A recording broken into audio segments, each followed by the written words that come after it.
تاریخ کے اندھیروں میں ایک نام ایسا بھی چھپا ہے جسے دنیا نے کبھی پوری طرح سمجھا ہی نہیں۔ نہ وہ بادشاہ تھا، نہ کوئی فاتح سپہ سالار، مگر اس کے الفاظ نے سلطنتوں سے زیادہ طاقت حاصل کر لی تھی۔ یہ کہانی ہے کالی مارکس کی، ایک ایسا شخص جو خاموشی سے بیٹھ کر الفاظ کے ذریعے ایک انقلاب برپا کر رہا تھا۔ علم کے شہر الیگزینڈریا کی تاریک راہداریوں میں جب ہزاروں کتابیں سو رہی تھیں، وہ ایک ایسا راز لکھ رہا تھا جو صدیوں بعد دنیا کو بدل دے گا۔ لیکن یہاں ایک چونکا دینے والی بات ہے، جب پوری دنیا لمبی داستانوں اور عظیم رزمیہ نظموں پر فخر کر رہی تھی، وہ اکیلا کھڑا ہو کر اعلان کرتا ہے، بڑی کتاب ایک بڑی برائی ہے۔ یہ صرف ایک جملہ نہیں تھا، یہ ایک بغاوت تھی، ایک چیلنج ادب کے اصولوں کے خلاف۔ آخر وہ کیا جانتا تھا جو باقی سب نہیں جانتے تھے؟ کیا اس نے شاعری کا کوئی خفیہ راز دریافت کر لیا تھا، یا وہ آنے والے وقت کو پہلے ہی دیکھ چکا تھا؟ آج کی اس ویڈیو میں ہم اس راز کے پردے چاک کریں گے اور داخل ہوں گے ایک ایسی دنیا میں جہاں الفاظ صرف الفاظ نہیں ہوتے، بلکہ ایک خاموش ہتھیار ہوتے ہیں۔ تیار ہو جائیں، کیونکہ یہ کہانی آپ کی سوچ بدل دے گی۔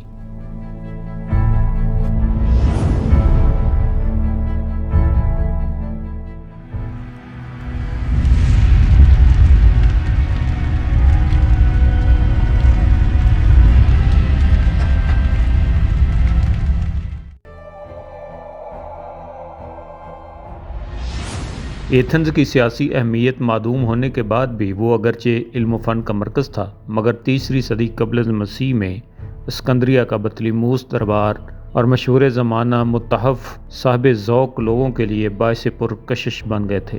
ہر وہ مقام جہاں یونانی زبان بولی اور سمجھی جاتی تھی، وہاں کے اہل دانش حضرات کشاں اسکندریہ پہنچنے لگے تھے تاکہ اپنی صلاحیتوں کا مظاہرہ کر سکیں۔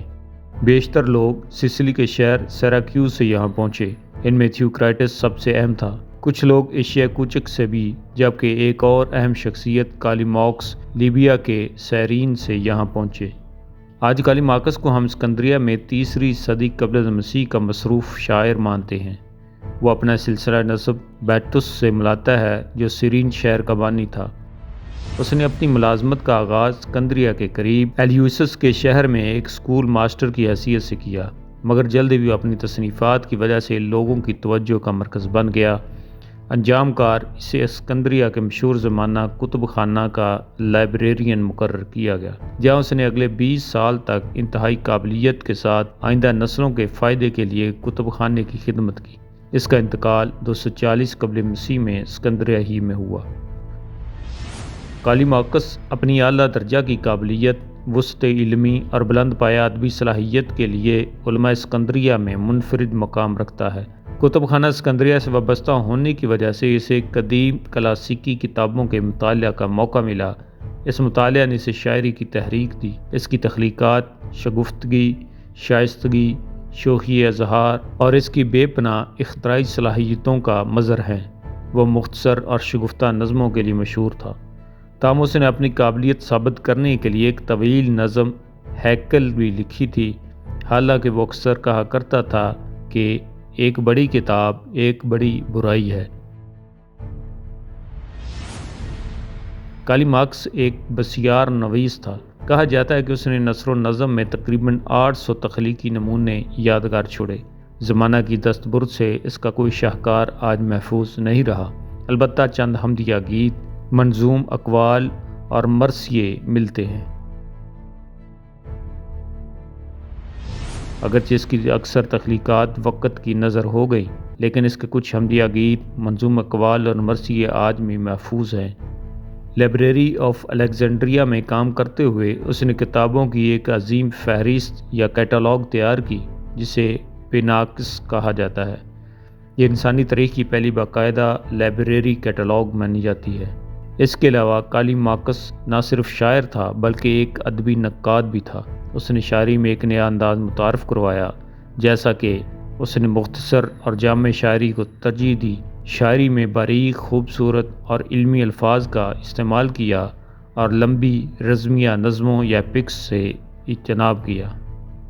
اس نے اپنی کتابوں ایٹیا میں قدیم رسم و رواج اور روایات کی وضاحت کی، ہائمنز میں دیوتاؤں کے لیے نظمیں لکھیں اور ایپیگرامز میں مختصر اشعار شامل ہیں۔